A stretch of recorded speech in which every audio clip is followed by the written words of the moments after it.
Martha Nix Wade has had tremendous success as a former child actress, co-starring in such shows as The Waltons, Days of Our Lives, and many others. But while Martha's life appeared to be picture perfect, she was suffering years of abuse and then would have to face a new tragedy in her adulthood. Join us today as we tell her story. Welcome to Lifestyle Magazine.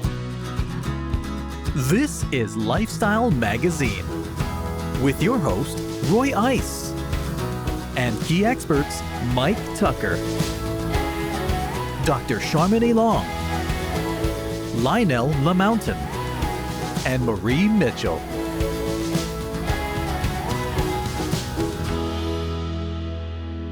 We have the honor of having with us today actress Martha Nix Wade and her husband Gary Wade. Welcome to Lifestyle Magazine. Thank you. Thanks for having us. What we have to talk about is some pretty serious stuff today because you've gone through recently a series of loss. Tell me, what are the losses that you've gone through? It actually starts back further than that. Our whole kids' life, it's just starting when our daughter was 8 and our son was 4.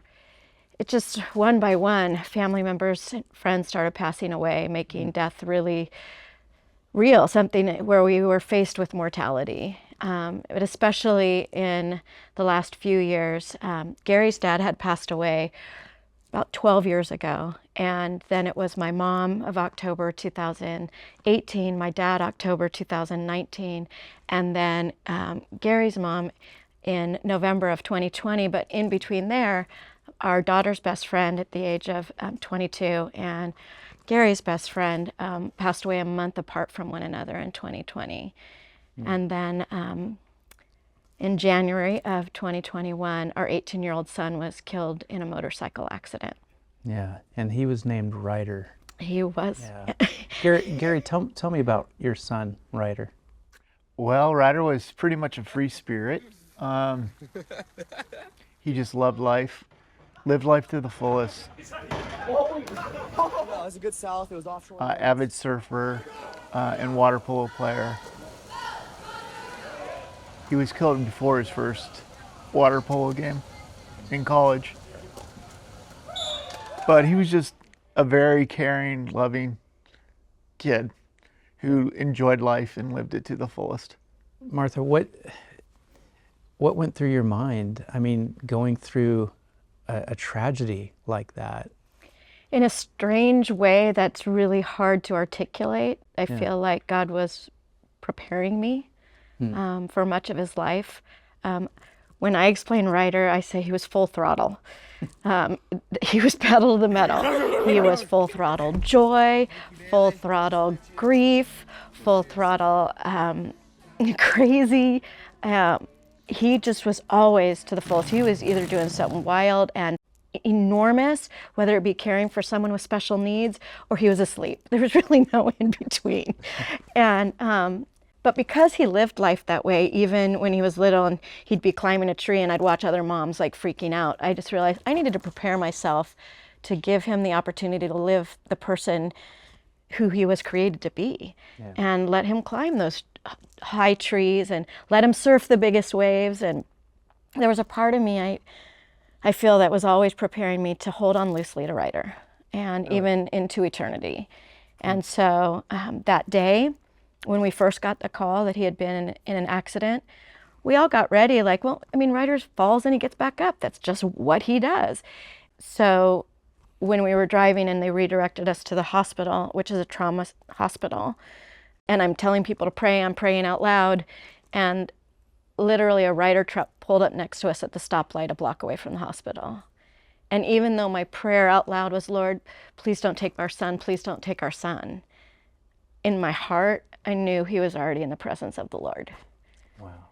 And so it's this weird balance of preparation. And so when you ask what I think, I think I got to lean into Jesus because this is so beyond me. Most parents, I know myself being a parent as well, one of our greatest fears is that our child will be in a fatal accident like Ryder was. What went through your mind, Gary, when you got the tragic news? By the time we got to the hospital, we kind of had a feeling that he had passed. And weirdly, my mind went to the people that hit him. We had heard that there was kids in the car and, the trauma of the family that hit him. Yeah. Yeah, because it not only impacts the one who passes, but just the burden that people bear when they're involved in that accident as well. Yeah. So where is this source of peace and hope coming from at this horrible juncture in your life? Part of it is Ryder was he had just finished his first semester of college, and he was writing all these papers, and I was the editor. He wrote about death all the time. Wow. And I said, Ryder, this one paper, I said, would you stop writing about death? This is really hard on a mom. And he's like, but I don't fear death. I'm like, it's not that you don't want to be okay with dying, but can you just please stop, if you will, speaking it into existence? Yeah. So those papers are part of our lifeline. And also the fact that he had told a lot of people when he was riding a motorcycle, he had learned how to do wheelies on his Harley. And he, people would say, Ryder, please don't, please. And he's like, don't worry about me. I know where I'm going. And he would tell, that week before, we know of 3 people specifically who told him they were worried, and he told them not to worry. And one of his teammates at Concordia University, he had told him, I am so excited when I get to heaven. It's going to be awesome. The people I get to see, it's going to be amazing. Yeah. What do I have to fear? I knew where my son's heart was. A lot of people might, especially their teenagers, not know. But I knew. And he wrote about it. And I'm just thankful for that. And I live in that place of gratitude because I know that the 10,000 years and forevermore that's in front of me, this pain will be so short-lived because my eternity is way longer and way more exciting than this life that we're living through right now. But we choose joy. We choose to laugh. We choose to talk about Ryder. And we choose to find purpose. Yes. This is a powerful conversation, and I want us to go even deeper because I know this conversation is going to help a whole lot of people. And so when we come back, we'll be joined by our key relationship and grief specialist, Mike Tucker, as we continue to unpack this difficult topic and how do we begin to process this kind of tragedy. Don't go away.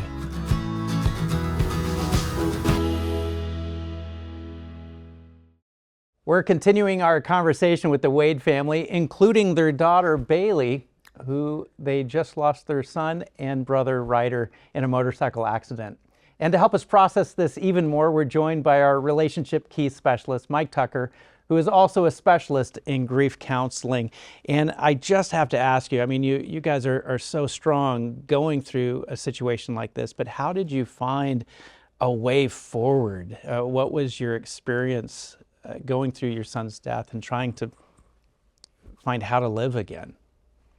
I remember the first night when we laid our heads down on the pillow, I said to Gary, I said, I don't want to lose who we are. Yeah. And I don't think we have. We're each still pretty crazy and laugh at, What do you attribute that to? How did you pull that off?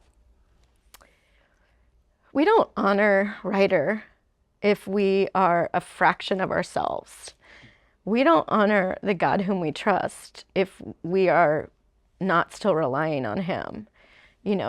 Joy doesn't come in circumstance. Joy is a choice. And it's not that we're not a myriad of emotions, including sorrow and grief, but we're also, we laugh, we still do crazy things together. And I think a lot of it is that we have no issue talking about Ryder. We actually thrive off of talking about him and being surrounded by people who love him, and we're still entertained by Ryder. We really are. Yeah. Now, most people don't know what to say or what to do when they're interacting with people who have experienced loss like you have. Bailey, what were some of the things people did right, and what were some of the things that you wish they had not done? There's a lot, because now, like with when I was a kid and people passed, you didn't have a phone, so your phone didn't like blow up. Right. To get text messages from a bunch of people just being like, oh, I'm so sorry for your loss. Or there's the people that even were like, oh, what happened? And so I would just copy and paste a link, because there was a lot of articles online, and I would copy and paste that, and I would just send that, and that's all I would say. And there was also all these people that would say, like, anything you need. And I'm like, oh, like, I don't know. I like to test people and their truth. And because I don't like when people fake it, and I'm a very blunt human being. And so when everybody was like, oh, like, I'll be there for you. And so I was like, one time we were just cleaning in our house, and somebody asked, and so I was like, oh, like, tell her we're cleaning. And see, like, I knew they weren't gonna say like, oh, I'm gonna come and help you clean your house. And so it happened. They didn't say anything for like 6 hours. And then I was like, see, like, people don't mean it. And I don't like the insincerity, because if you just don't care and you don't want to help, just don't text me, and I probably won't even know, because I don't look at my phone or save people's phone numbers. Yeah. And so that really hurt, but I don't know, I'm used to people kind of being that, because they just don't know what to say, or they always try to compare like your deaths, and they'll be like, oh, I lost a grandparent. I'm like, oh, well, I lost all of mine, so we're gonna go with this conversation. Yeah. And so it hurt, but I still ran track. I still like ran my track season. I cried my eyes out after every race. But my track team really supported me, and it wasn't like hovering, because I don't like being like hovered and like, I don't know. We could write a book on what to say and what not to say. I've got a book in my library that says, don't ask for the dead man's golf clubs. And other stupid things people say after a loss. And again, people do that because they don't know what to say. No. They're awkward. They feel uncomfortable. They don't want to make you cry. And yet you're going to cry. Yeah. It's okay. But I mean, I think the problem is they don't have to say anything. Exactly. Bailey said it at the memorial. She said, just show up. Just show up. And if you are willing, most people will say, well, what do you need? I don't know what I need. Yeah. And there was one moment where I thought, I know what I need. And I called one of our friends and I said, I need a massage. Yeah. Because I do store everything physically. Yeah. I've known this through the trauma I've worked through as from my childhood trauma, but I store it. And so I said, do you have someone who could come to my house and give me a massage? She was there the next day. Isn't that wonderful? So I knew for a fact that she was a go-to person, because like Bailey said, everybody's saying, whatever you need, but that's not what they mean. You've defied some odds, quite frankly. A death of a child puts a stress on a marriage, and yet you've survived this, and you seem to be stronger than ever, at least by my observation. You're close together. Your family has been brought closer as a result of this. You've defied some of the odds, and I have to believe that part of that's because you talk about this so openly. And that's one of the activities of grief. I tell people to think, talk, write, and cry. You're doing those things, and that's helping you, and that's a healthy approach. Absolutely. We've got to take a break right now, but after the break, we'll talk to the Wade family about how they've dealt with this personal loss and how it's affected their lives. So don't go away.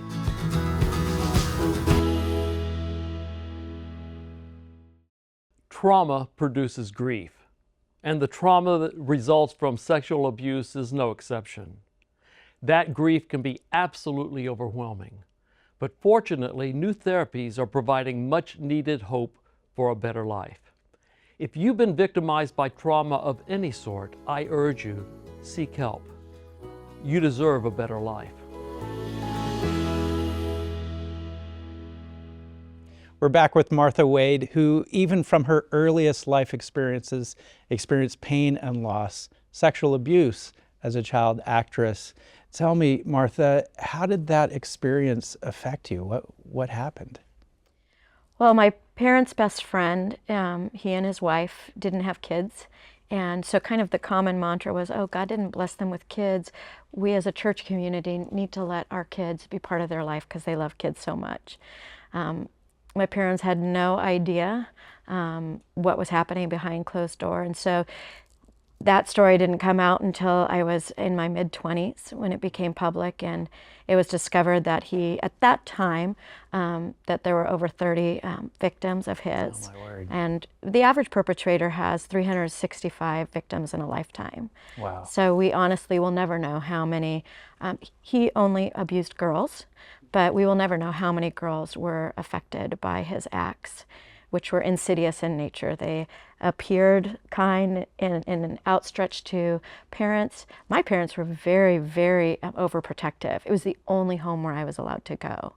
And so this home, I was there and my parents had no idea. My dad did have a nudging. He questioned it. And my mom dismissed it because she thought he was just being prudish. You know, I don't like the way he kisses her. Oh, he's a Christian man. He wouldn't do that. And it was his facade. That's not where his heart was. He used it. He was a wolf in sheep's clothing, and he duped a community. And a lot of parents trusted this family with their young girls. Now, you're so passionate to help protect other children. You've actually started a foundation called A Quarter Blue. And I noticed your hair is a quarter blue as well. Coincidence? Not coincidence at all. I am a walking billboard. Yeah. If you were to do a close-up, you'll see my eyelashes are actually a quarter blue Oh, too. that's awesome. And then there's pink there for Ryder. Ryder's favorite color was pink. It shifted to purple, but I want people to know they're not alone. And that my story is to reach out and to help others. The same with our lives with Ryder. Yeah. What is the purpose? Well, let's figure it out. I'm not going to what if my childhood. I'm not going to what if about Ryder riding a motorcycle. That's so counterproductive. Right. And you have a choice. You have a choice to make purpose out of your suffering. God is close to the brokenhearted. Nothing that I've gone through, he doesn't get. He was completely betrayed by those who appeared like they loved him on the cross. You know, God himself lost his son. I'm in good company. And how I deal with both is either going to make me or just make my trauma useless. And I want to have purpose in my suffering to reach out and help others. I love that because as I've found, purpose comes when people, as you said, stop saying what ifs and they say what now. And Absolutely. that's what you've done. So tell me, with A Quarter Blue, what resource does that provide to people? So Quarter Blue has two sides of its work. We have an education component because we desire to stop childhood molestation. And it's believed that 95% of sexual abuse is preventable through education. Really? So we have free resources that are downloadable as PDFs, or with a donation we can mail them and get the hard copies in your hands. There are certain lessons that my parents just didn't know. They were naive. And so they didn't know to have that conversation with me.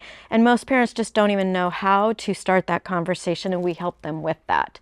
We also assist professionals in the field. So one, they are equipped to help empower families and children, and also as professionals in their field, in the mental health field or in first responders, that they know what to do in having trauma-informed care in their work with victims of crime.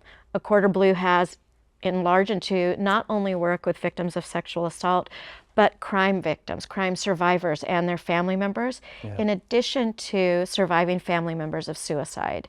Because it has all the elements of loss and grief, and yet there are very few places where people can come and truly have a trauma recovery center to heal with professionals who understand raw trauma. Right. Now, I could have missed it, but you call it A Quarter Blue. Where did that name come from? So A Quarter Blue represents a quarter of children will be left blue from the trauma of sexual abuse. However, education is the key to prevent this crime. And blue is the ribbon for child abuse prevention. That's amazing. So how can people find A Quarter Blue online? So it's aquarterblue.org is the great place to go and to reach out. And if you're not in Southern California, we can attempt to find professionals in your area so that you too can have a safe place to go and work through that trauma, possibly that happened years ago. Now realize that my abuse took place probably between the ages of 4 to 13.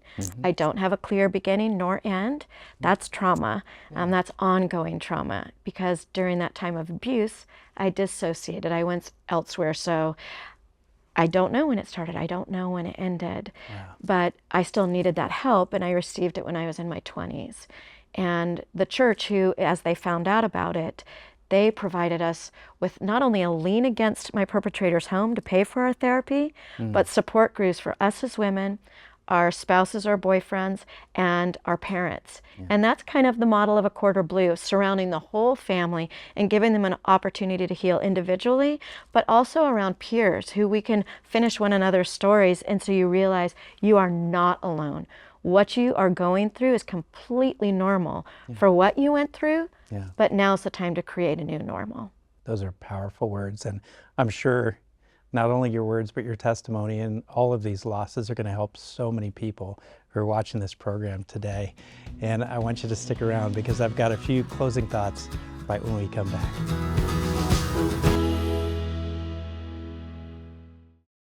What you become is directly related to what you've overcome. And to become your greatest self, you have to overcome your greatest fears and life challenges. Take it from me, I know pain, loss, disappointments, broken relationships can all take a toll on us. But let me help you grasp something that many people miss. If you let it, your pain can push you toward your purpose. That's right. It's actually your pain that will push you out of your comfort zone and make you passionate about helping other people who might be facing the same issues in their lives. So don't let your pain drag you down into a dark space. Let that pain fuel your movement out into a world that so desperately needs to know that they're not alone. For more meaningful life tips and an opportunity to view this show and all other episodes, visit our website at lifestyle.org. Thanks for watching, and we look forward to continuing this journey with you on future episodes of Lifestyle Magazine.